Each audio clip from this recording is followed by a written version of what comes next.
La frontera entre Austria e Italia se alza a 3.210 metros sobre el nivel del mar, un lugar donde el hielo eterno y el aire enrarecido parecen detener el tiempo.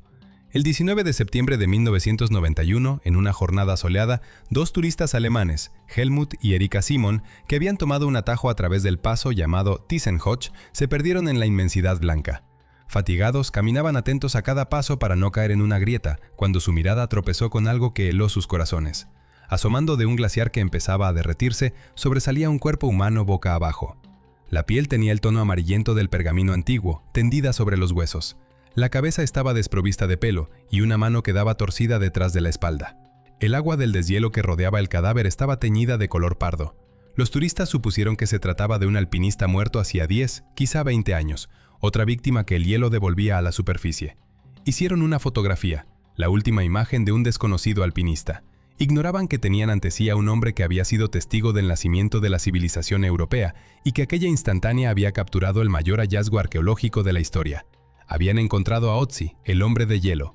La actuación inicial de los equipos de rescate casi destruyó el descubrimiento. La policía llegó con martillos neumáticos y bastones de esquí y actuó con rudeza, tratando de extraer el cuerpo del bloque de hielo como si fuera un pedazo de carne congelada. Durante esas maniobras se dañó una cadera de la momia y se rompió su arco. El enterrador que debía trasladar el cuerpo para su sepelio fracturó una de sus manos al forzarla para que cupiera en un ataúd estándar. Curiosos arrancaron trozos de su ropa como recuerdos. Por poco se destruye la prueba principal de una historia que todavía estaba por contarse. Cuando finalmente llevaron el cuerpo al depósito de cadáveres de Innsbruck y al caso se incorporó el arqueólogo experimentado Konrad Spindler, la atmósfera en la sala fue tan densa de silencio que se podían oír vibrar las lámparas. Spindler identificó inmediatamente objetos extraordinarios junto al cuerpo. Un hacha con cabeza de cobre sujeta con correas de cuero a un mango de tejo. Un cuchillo de pedernal y prendas confeccionadas con pieles. Se palideció y pronunció una frase que al día siguiente ocupó las portadas de los medios de todo el mundo. Aquel hombre tenía al menos 4.000 años. El análisis por radiocarbono acabó por precisar la antigüedad y conmocionó a la comunidad científica. 5.300 años. Vivió entre 3.500 y 3.105 años antes de nuestra era, una cronología que le situaba por encima en antigüedad de las pirámides egipcias y de Stonehenge. Pertenecía a la Edad del Cobre, en una época en que la rueda todavía era una tecnología experimental reciente. A diferencia de las momias egipcias secas a las que se les vaciaron los órganos para su conservación, este cuerpo se había preservado en húmedo. Su cerebro, su corazón, sus ojos e incluso el contenido de su estómago permanecían prácticamente intactos. El glaciar había funcionado como una criocámara perfecta. Y entonces empezó el verdadero enigma. Otzi no había fallecido por accidente, no había sido víctima de la naturaleza, había sido asesinado. Durante 10 años, los científicos estudiaron el cuerpo y formularon hipótesis que encajaban con una muerte pacífica, un pastor sorprendido por una tormenta de nieve o un viajero exhausto que sucumbió a la hipotermia. Sin embargo, en 2001, una década después del hallazgo, sometieron el cadáver a una tomografía computarizada de alta potencia en el hospital de Bolzano. En la pantalla, en el hombro izquierdo, profundamente bajo la escápula, apareció una sombra triangular y densa.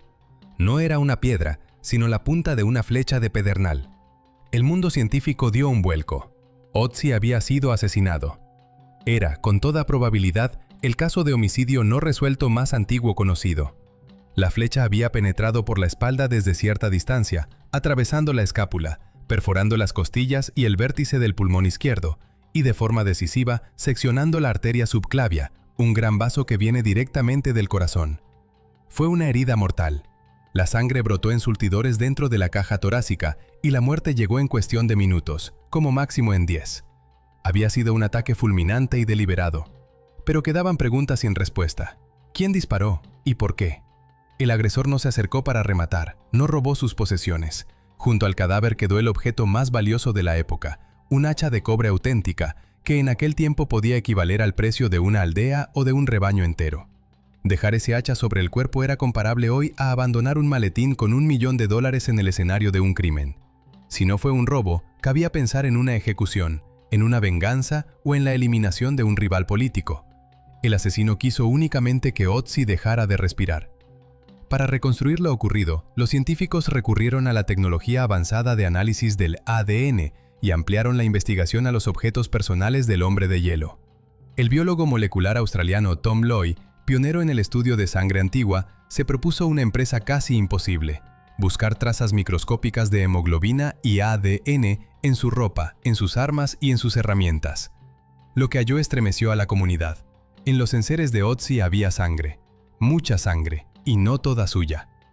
El análisis genético reveló perfiles de ADN de 4 personas distintas, de 4 extraños. La primera mancha de sangre apareció en la hoja del cuchillo de pedernal de Ötzi, huellas de combate cuerpo a cuerpo. La segunda, en la punta de la flecha que encontraron clavada en su espalda. Entre las flechas que tenía, 14 en total, solo 2 llevaban puntas y plumas listas para el combate. Las demás eran preparaciones en bruto. La tercera y la cuarta, huellas de sangre, estaban en la piel de cabra que le hacía de capa, y pertenecían a individuos diferentes. El cuadro del crimen cambió ante los ojos de los investigadores. No había sido una emboscada de un tirador solitario, sino una batalla o una serie de enfrentamientos. Tom Lloyd reconstruyó los hechos con una precisión inquietante. La sangre en el cuchillo demostraba que Ötzi luchó en combate cercano, tal vez hirió o mató a alguien. La sangre en la flecha de su carcaj sugería una escena más dramática. Ötzi había disparado, había acertado en un adversario, y luego extrajo su propia flecha de la herida del enemigo, limpiándola para volver a usarla. ¿Por qué? Porque se estaba quedando sin munición. Solo tenía 2 flechas listas. Recurrió a una flecha ensangrentada en un gesto de desesperación semejante al de un animal acorralado. ¿Y la sangre de las otras 2 personas en su capa? La hipótesis más audaz y dolorosa sostiene que era la sangre de sus compañeros. Ötzi no estaba solo. Podría haber estado cargando a un amigo herido sobre los hombros, o su capa quedó empapada por la sangre de aliados caídos a su alrededor. Todo indicaba que aquello no fue una riña doméstica entre pastores, sino una lucha entre clanes, una escaramuza de grupos armados en altura. Un detalle clave emergió del examen minucioso de sus manos. En su mano derecha, entre el pulgar y el índice, había una profunda y terrible cortada que llegaba hasta el hueso y seccionaba un tendón. Pero lo más revelador fue que aquella herida ya había comenzado a cicatrizar. Los bordes mostraban fibrina. El análisis histológico indicó que la lesión tenía entre 24 y 48 horas de antigüedad. En la criminología contemporánea a esto se le llama una herida de defensa clásica. Alguien lo atacó con un arma blanca o con un hacha 1 o 2 días antes de su muerte. Ötzi sujetó la hoja con la mano desnuda para desviar el golpe del cuello o del pecho. Sobrevivió a ese primer encuentro, pero quedó mutilado. Su mano derecha, la del arquero, quedó inutilizada. No pudo tirar de la cuerda de su potente arco de tejo y, por tanto, quedó indefenso a larga distancia. Esa secuencia reordena la cronología. La tragedia se desplegó durante varios días. Fue una persecución en tiempo real. Unos 2 días antes del desenlace, Ötzi descendió al valle. El análisis de polen encontrado en su intestino, concretamente del tipo conocido como Himmelgrab, confirma que había estado en zonas de bosques caducifolios. Allí, al nivel de su aldea, se produjo un conflicto brutal. Participó en la lucha, recibió la herida en la mano y posiblemente tras matar a su agresor, huyó. Ascendió apresuradamente hacia las montañas para salvar su vida, con una herida abierta y dolorosa que no terminaba de cerrar y que sangraba. Tras él venía la persecución, una cacería humana. Un grupo lo seguía, forzándolo a subir cada vez más alto, hasta la zona de muerte por encima de la línea arbórea, donde escasean los alimentos y el refugio. ¿Qué hizo Ötzi en sus últimos instantes? Entró en pánico y corrió, jadeando por la falta de oxígeno. No obstante, el contenido de su estómago, analizado con nanotecnología en 2011, reveló algo sorprendente. Aproximadamente 1 hora, como máximo 1.5 horas, antes de que la flecha le alcanzara la espalda, comió con fruición. En su estómago encontraron grasa de íbice alpino, carne de ciervo rojo y granos de espelta molidos, y probablemente cocidos en forma de una torta plana. También hallaron rastros del helecho conocido como embudo de cabra, que pudo haber servido como envoltorio de la comida o con fines medicinales. Era un alimento calórico y pesado, ideal para soportar el frío intenso. Pero esa conducta no encaja con alguien que siente a sus perseguidores a escasos 100 metros. Si crees estar a punto de ser alcanzado, no te paras a cocinar y comer. Por tanto, Ötzi debió de pensar que había conseguido alejar a sus perseguidores. Subió hasta unos 3.200 metros y atravesó el collado. Se encontró en un desierto blanco y creyó haber alcanzado la seguridad.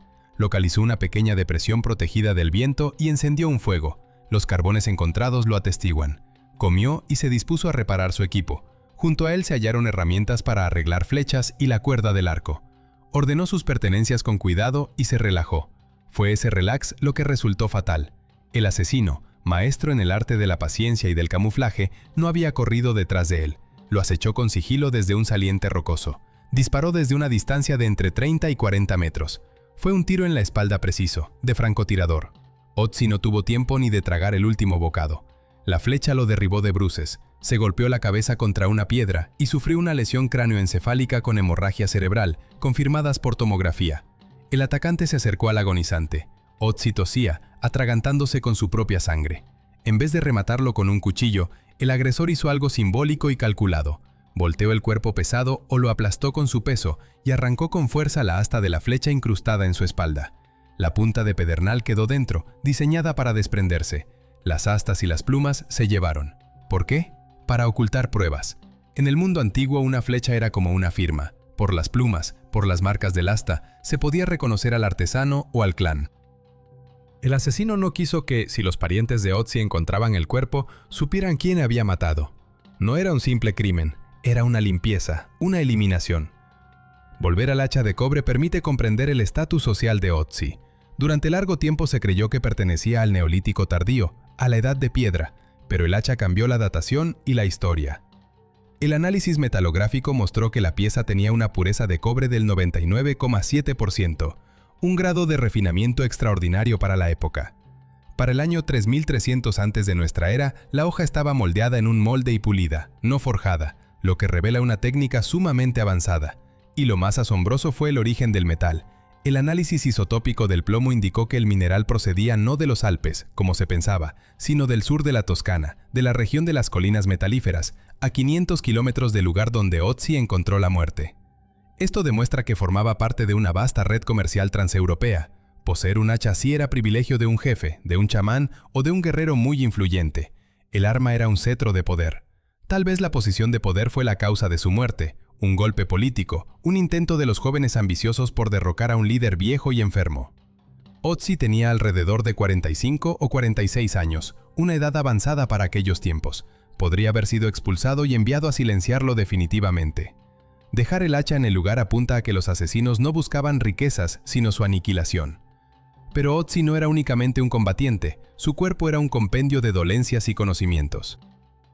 Los escáneres minuciosos revelaron que sufría un ramillete de enfermedades, artrosis severa en las articulaciones, rodillas y tobillos desgastados por las caminatas montañesas, cálculos biliares, pulmones ennegrecidos por el hollín de hogueras y probablemente por haber trabajado en fundiciones de cobre, que explicaría altos niveles de arsénico en el cabello. En su intestino vivían parásitos y padecía la enfermedad de Lyme, transmitida por garrapatas. Vivía con dolor crónico en los huesos. Y sin embargo, aquí aparece la parte más sorprendente. Ötzi llevaba 61 tatuajes. No eran motivos decorativos de bestias o dragones, consistían en grupos de líneas paralelas y cruces de color azul negruzco, aplicadas mediante carbón frotado en incisiones. Los investigadores del Instituto de Momias superpusieron el mapa de estos tatuajes sobre un diagrama de puntos de acupuntura similares a los descritos por la medicina tradicional china y quedaron estupefactos. La correspondencia era notable. Las marcas se situaban con precisión anatómica en zonas donde Ötzi padecía dolor. Zona lumbar con osteocondrosis, rodillas y tobillos, y puntos relacionados con el estómago donde se localizaron parásitos. Eran una forma de terapia. 2000 años antes de que la acupuntura se documentara por primera vez en China, en los Alpes ya conocían puntos y meridianos para aliviar el dolor. El curandero de su comunidad practicaba incisiones en las zonas doloridas y embadurnaba carbón de leña para tratar a su jefe. Llevaba una especie de botiquín colgado de una cinta de cuero, trozos secos de hongo de abedul, el Piptoporus, con propiedades antibióticas y hemostáticas, que denotan conocimientos medicinales prácticos. Ötzi sabía cómo sobrevivir, y la genética ofreció otra sorpresa que acercó su pasado a los habitantes modernos de la región. Los científicos de Innsbruck sondearon si le quedaba parentesco vivo. Tomaron muestras a 3.700 hombres que habitan los valles del Tirol alrededor del lugar del hallazgo, y hallaron que 9 de ellos compartían con Ötzi una mutación masculina directa rara en el cromosoma, perteneciente al haplogrupo G24A4. Esas personas aún viven en las mismas montañas donde vivió y murió Ötzi. 5.300 años de historia atraviesan el Imperio Romano, la Edad Media, epidemias y 2 guerras mundiales sin romper ese fino hilo de sangre. Sus descendientes, en la 200ª generación, caminan hoy por la misma tierra. Aún así, el propio genoma secuenciado en 2012 reveló que Ötzi no era exactamente local según los estándares actuales. Sus parientes más próximos genéticamente son los habitantes contemporáneos de Cerdeña y Córcega, remanentes de los primeros agricultores neolíticos procedentes de Anatolia, desplazados después por oleadas de migraciones indoeuropeas. Otzi representaba a una Europa antigua que se desvanecía. Tenía ojos castaños, intolerancia a la lactosa como la mayoría de los adultos de su tiempo y arterias calcificadas que le predisponían a un infarto. Sin la flecha, probablemente habría muerto de un ataque al corazón en unos años. Como sucede con grandes descubrimientos, surgió una leyenda oscura sobre una supuesta maldición. Periodistas y medios alimentaron la idea, y aunque la ciencia la descarta como superstición, ciertas coincidencias inquietan. 7 personas estrechamente vinculadas al descubrimiento, traslado y estudio de Otzi murieron en circunstancias extrañas en los años posteriores. Helmut Simon, el turista que halló la momia, desapareció en las montañas durante una tormenta súbita. Lo encontraron muerto precipitado en una pose que recordaba la del cuerpo encontrado. Konrad Spindler, el arqueólogo que abrió el caso, falleció víctima de una esclerosis lateral que avanzó con rapidez. Rainer Henn, jefe del equipo forense que colocó a Otzi a mano en una bolsa, murió en un accidente automovilístico. Kurt Fritz, guía de montaña que ayudó en la excavación, pereció en una avalancha en un lugar donde las avalanchas no son habituales. Y Tom Loy, el biólogo molecular que identificó la sangre de 4 individuos y desenmascaró el asesinato, murió de una enfermedad sanguínea rara cuando completaba su libro sobre el caso. Los escépticos hablan de simple estadística. Muchas de estas personas eran mayores, enfermas o se dedicaban a actividades peligrosas. Aún así, la historia de un hombre despertado de su sueño de hielo continúa alimentando un aura ominosa alrededor del hallazgo. El equipo equipado de Otzi sobrepasa a menudo al del turista medio actual. Su calzado es una proeza ingenieril, con suelas de piel de oso para resistencia, parte superior de cuero tratada e interiores rellenos de hierba seca para aislamiento, una especie de antecedente de materiales modernos como el Gore-Tex. Eran cálidas, impermeables y con buen agarre sobre el hielo. Portaba una mochila con armazón de madera y un contenedor de corteza de abedul para transportar fuego y brasas envueltas en hojas de arce, de modo que no tenía que encender una chispa cada vez. Todo ello indica ingenio y una profunda adaptación al medio. Era un maestro de la supervivencia, pero ni siquiera sus habilidades bastaron contra la traición.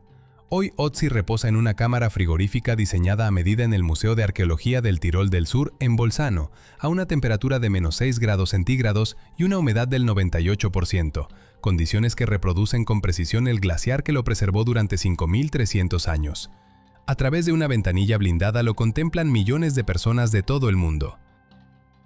¿Qué vemos al mirar ese rostro arrugado? No solo una momia, sino un espejo. Un ser que sufrió de dolores lumbares como muchos de nosotros, que se preocupó por su salud y por el dolor, que disfrutó de comidas ricas, que vistió ropas complejas y cuidadas para protegerse del clima y mostrar su posición, y que vivió en un mundo donde el conflicto se resolvía a filo de cuchillo. Vemos a alguien perseguido y finalmente alcanzado mientras comía. Vemos la brutalidad de una sociedad en la que se puede ser cazado y abatido por la espalda. El hallazgo de ADN de 4 personas en sus pertenencias transformó a Otzi de víctima de un accidente a protagonista de una tragedia antigua. Luchó hasta el final, sobrevivió a la primera refriega en la aldea, escapó de la persecución, reutilizó una flecha ensangrentada por falta de recursos, ascendió hasta la altura de las nubes a pesar del dolor en la mano y fue traicionado por alguien que conocía su ruta y sabía esperar. Otzi nos entregó más información sobre nuestro pasado que miles de excavaciones vacías. Demostró que la violencia, la lucha por el poder, las intrigas y la traición han acompañado a la humanidad desde sus albores, pero también que existían resiliencia, invención y saberes médicos sorprendentes. Murió solo, desangrándose sobre la roca fría bajo estrellas indiferentes, y la nieve lo cubrió como un sudario para preservarlo para nosotros. Tras 53 siglos, por fin nos contó su historia, la de un guerrero que perdió su última batalla, pero venció al tiempo. La investigación sigue en marcha. Año tras año, nuevas técnicas en proteómica y epigenética aportan detalles adicionales. Ya sabemos el color de sus ojos y su grupo sanguíneo, y mediante la tomografía de las cuerdas vocales se ha intentado reconstruir su voz. ¿Qué más oculta el hombre de hielo en su microbioma intestinal o en los isótopos de sus dientes? Respuestas sobre migraciones, clima y enfermedades que todavía no hemos llegado a plantear. Es una pregunta abierta. La historia no ha terminado. Otzi sigue hablándonos desde su cámara helada. Conviene escuchar, porque su relato es también el nuestro.